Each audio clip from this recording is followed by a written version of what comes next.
Assalamualaikum warahmatullahi wabarakatuh. Perkenalkan, nama saya Nanda Levitasari dari Prodi Bimbingan dan Konseling Universitas PGRI Banyuwangi. Di sini saya akan menjelaskan tentang konseling pendekatan psikodinamika. Konseling pendekatan psikodinamika adalah sebuah pendekatan dalam konseling yang berfokus pada pengaruh pengalaman masa lalu dan proses bawah sadar terhadap perilaku dan perasaan klien di masa sekarang. Pendekatan ini berasumsi bahwa konflik dan trauma yang tidak terselesaikan di masa lalu dapat terus mempengaruhi kehidupan seseorang, bahkan tanpa disadari. Tujuan utama konseling psikodinamika adalah membantu klien memahami dan menyelesaikan konflik masa lalu, sehingga mereka dapat hidup lebih bahagia dan sehat di masa sekarang. Biografi tokoh penemuan pendekatan psikoanalisis Sigmund Freud. Sigmund Freud 6 Mei 1856 sampai 23 September 1939 adalah seorang ahli saraf Austria yang terkenal sebagai pendiri psikoanalisis. Teori-teorinya tentang alam bawah sadar, seksualitas, dan perkembangan manusia telah memberikan pengaruh besar pada bidang psikologi, psikiatri, dan budaya modern. Setelah lulus dari Universitas Wina pada tahun 1881, Freud bekerja sebagai ahli saraf di rumah sakit umum. Dia kemudian membuka praktek pribadinya dan mulai berspesialisasi dalam pengobatan penyakit mental. Pada tahun 1895, Freud menerbitkan buku pertamanya, The Interpretation of Dream, yang dianggap sebagai teks dasar psikoanalisis. Dalam buku ini, Freud berpendapat bahwa mimpi adalah bentuk jalan kerajaan menuju alam bawah sadar. Dia juga mengatakan teknik asosiasi bebas untuk membantu pasiennya mengakses pikiran dan perasaan bawah sadar mereka. Freud terus mengembangkan teorinya tentang psikoanalisis selama beberapa dekade. Dia menulis banyak buku dan artikel tentang berbagai topik, termasuk perkembangan psikoseksual dan mekanisme pertahanan diri dan struktur kepribadian. Pribadi sehat dan bermasalah menurut psikoanalisis Sigmund Freud. Pribadi sehat dan bermasalah menurut psikoanalisis Sigmund Freud. Menurut Sigmund Freud, pribadi yang sehat adalah pribadi yang mampu menyalurkan energi id atau dorongan instiktif secara konstruktif dan mencapai keseimbangan antara id, ego, dan superego. Psikoanalisis Sigmund Freud memberikan kerangka kerja yang berguna untuk memahami kepribadian manusia dan faktor-faktor yang dapat menyebabkan masalah kesehatan mental. Psikoterapi dan pengobatan dapat membantu orang yang bermasalah untuk mencapai kesehatan mental yang lebih baik. Tujuan konseling psikoanalisis Sigmund Freud. Konseling psikoanalisis Sigmund Freud bertujuan untuk membantu klien.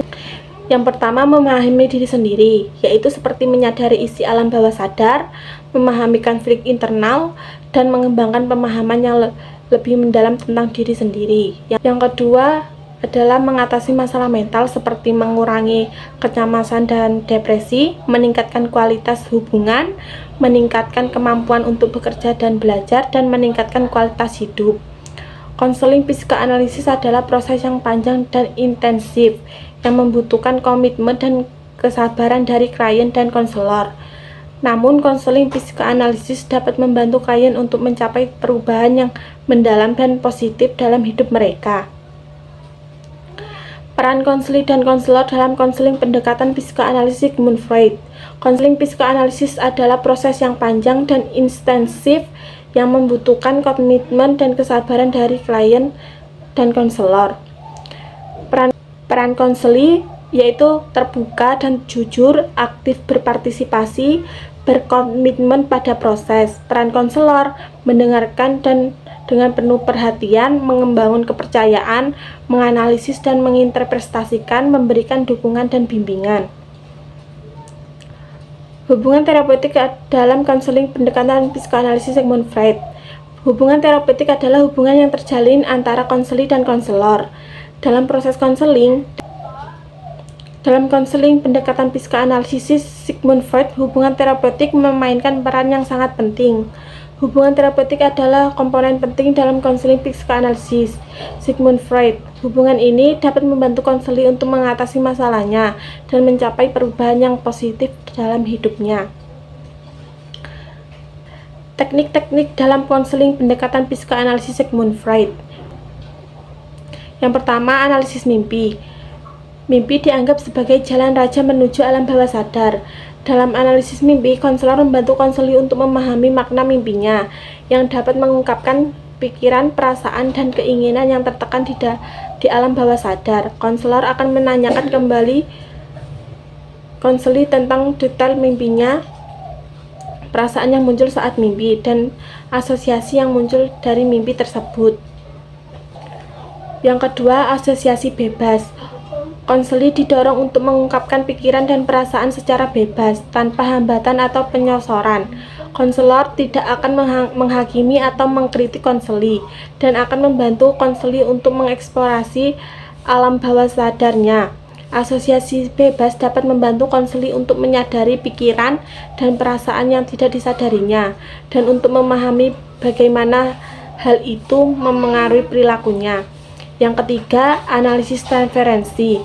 Transferensi adalah proses di mana konseli mengalihkan perasaan dan sikapnya terhadap orang-orang penting di masa lalunya kepada konselor. Konselor akan membantu konseli untuk memahami transferensi dan untuk menyelesaikan perasaan yang tertekan dari masa lalunya. Transferensi dapat membantu konseli untuk mengembangkan hubungan yang lebih sehat dengan orang lain. Interpretasi. Konselor membantu konseli untuk memahami makna di balik pikiran, perasaan, dan perilakunya. Interpretasi dapat membantu konseli untuk memahami motif dan dorongan bawah sadarnya, dan untuk mengembangkan kesadaran diri yang lebih baik. Interpretasi harus dilakukan dengan hati-hati dan tepat waktu, dan konselor harus memastikan bahwa konseli siap untuk menerimanya. Adapun kritikan terhadap pendekatan psikoanalisis Sigmund Freud. Pendekatan psikoanalisis Sigmund Freud telah menjadi salah satu teori psikologi paling berpengaruh dalam sejarah.